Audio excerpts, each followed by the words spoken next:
राम राम मंडळी, मी आले आता आज आमच्या गच्चीवर. आणि कशासाठी आले ते चला तुम्हाला आज दाखवणार आहे. हे बघा,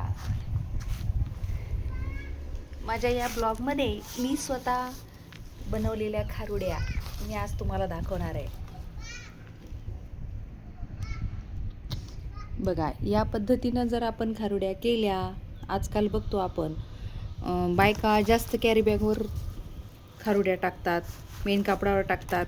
आणि काय होते माहिती आहे का, गरम गरम खारुड्या मेन कापडावर टाकल्यामुळं कॅरी बॅगचा नकळत वापर होतो. म्हणजे कॅरी बॅगचे जे दुष्परिणाम आहेत, मला सांगा, एवढं गरम खारुड्याचं पीठ त्या मेन कापडावर टाकल्यावर त्या मेन कापडाचं काय होत असेल, आणि आपल्या शरीरात किती प्रदूषण म्हणण्यापेक्षा काय केमिकल आपल्या शरीरामध्ये जात असतील याचा विचारच नको करायला.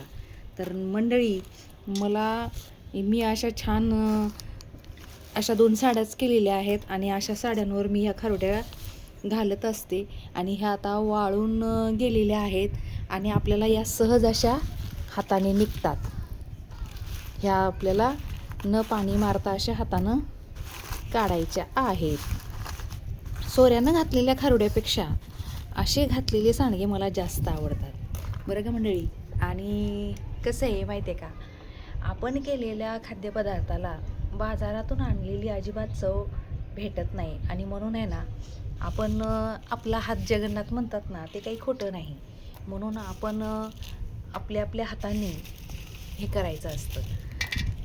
पहिलं कसं होतं, माझी आई जेव्हा होती ना, त्यावेळेस मला हे काहीच करायची गरज नव्हती. कारण आई तिखट, खारुड्या, पापड, चटणी, लोणचं हे सर्व मला पुरवायची. पण आई गेल्यापासनं माहेर फक्त नावाला असतं, बरं का मंडळी. आणि मग कुठंपर्यंत रडत बसायचं, म्हणून आपणच आपलं शिकायचं आणि अशा पद्धतीने करायचं. हे बघा, इतक्या छान खारुड्या झाल्यात ना, काय सांगू,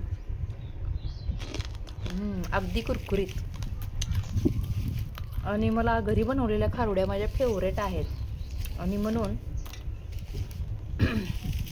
अशा खारुड्या मी स्वतःच बनवत असते. यावर्षी मला उशीर झाला, कारण जनगणना, ट्रेनिंग, या सगळ्या गोष्टींमुळे खारुड्या करायला खरंच उशीर झाला.